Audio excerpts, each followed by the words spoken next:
You know, when I was a kid, I think the movie was Papillon, and it was a political prison movie. And I remember 1213 being a little bit confused. I didn't know at that time the word ideology, but now I know what I was confused about was I just didn't understand that a government would throw you in jail or prison for what you thought, disagreeing with the government. Turns out it's very much true, from the Khmer Rouge to the Bolsheviks. Yep, they totalitarians. They throw folks in jail and they confiscate their noggins first. Guess where we are now at? Yep, it is a disaster taking place in the state of New York.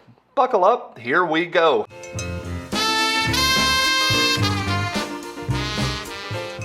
Hey guys, it's always a big Jew and a ooh dem Duke boys to each of y'all. I open with the word prison. I don't think I'm being dramatic. Governor Cruella in New York has signed all sorts of nonsense into law. It's not that the sky might fall. It fell decades ago, and now we're having repercussions. This is where our society is, and it's a vision, a harbinger of where we are headed nationwide if we're not vigilant. Using social media to separate folks from the two-way rights, that's where we're at.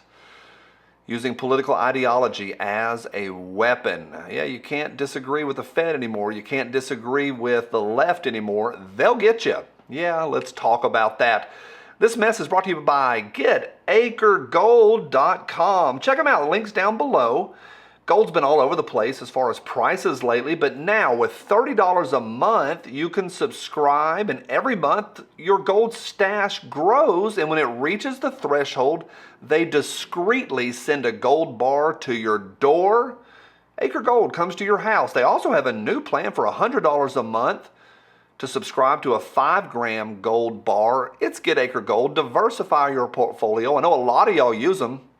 It's Swiss gold that comes to your house. The link's below. The gold's from Switzerland. A lot of fun, and it's pretty cool to diversify your portfolio. Click that link. It's a big help to me, so thank you to you. Thank you to GetAcreGold.com. Thanks. You people, thank you for every thumbs up. Y'all rock. Thank you. Thank you. A lot of y'all know I have a show over on the Warrior Poet Network called Hot Cup of Freedom, so I was going through some stuff this week to prepare for that show. And I stumbled through all this New York stuff from earlier last week and then at the beginning of this week. It got worse, so I'm bringing to y'all something that I didn't talk about on the network. Governor Kathy Cruella, she had a press conference yesterday, and we still don't know the verbiage of this, but she is now using talking to your neighbors online is now part of the firearms background check in New York. She had to go get in front of the cameras for this. I'm going to read a little bit of this. It's a pretty short article highlighting new state gun controls, and she emphasized that talking to would-be gun buyers' neighbors online is now part of the background check. So the state can go talk to your neighbors. I'm going to tell you why that's a disaster here in just 2 seconds. New York has also recently made purchasing bulletproof vests illegal, signed into law. Why would they do that? The only thing that you can do with a bulletproof vest is not get shot, yet the state doesn't want you to own one.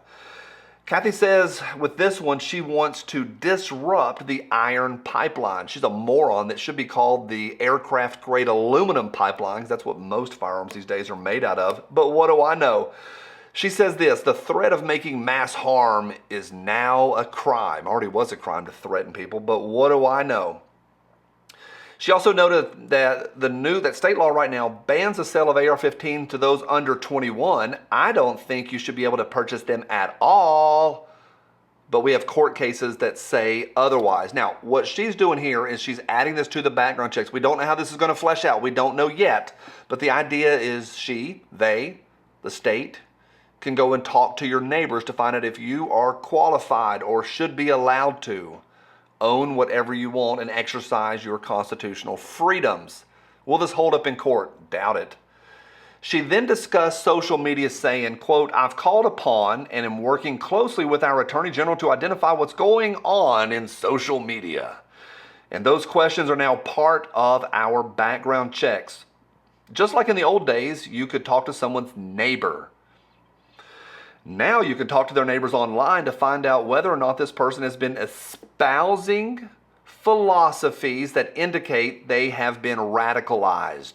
That's a problem, and that's a big problem. Who is to determine where the line of and what is radicalized? Remember, just a few months ago, the FBI, they moved the goalposts to talk about ideology and to talk about anything that goes against the state or against the federal government. If you talk about it online, you are now going to be considered a threat. Remember all of that nonsense over the last 90 days. Here it is going on in New York. She says this, to find out whether or not this person has been espousing philosophies that indicate they have been radicalized. Who the frick is going to draw that line of what is and is not radicalized? What a bleeping mess. Let me sum it up for you super easy. If you feel threatened by your meth head, nincompoop, moron, jobless neighbor, and so you want to go protect yourself and you go down to the store and fill out a 4473 in the state of New York and start the background check process, your neighbor now has a say-so over whether you can protect yourself. That's not hyperbole. That's New York.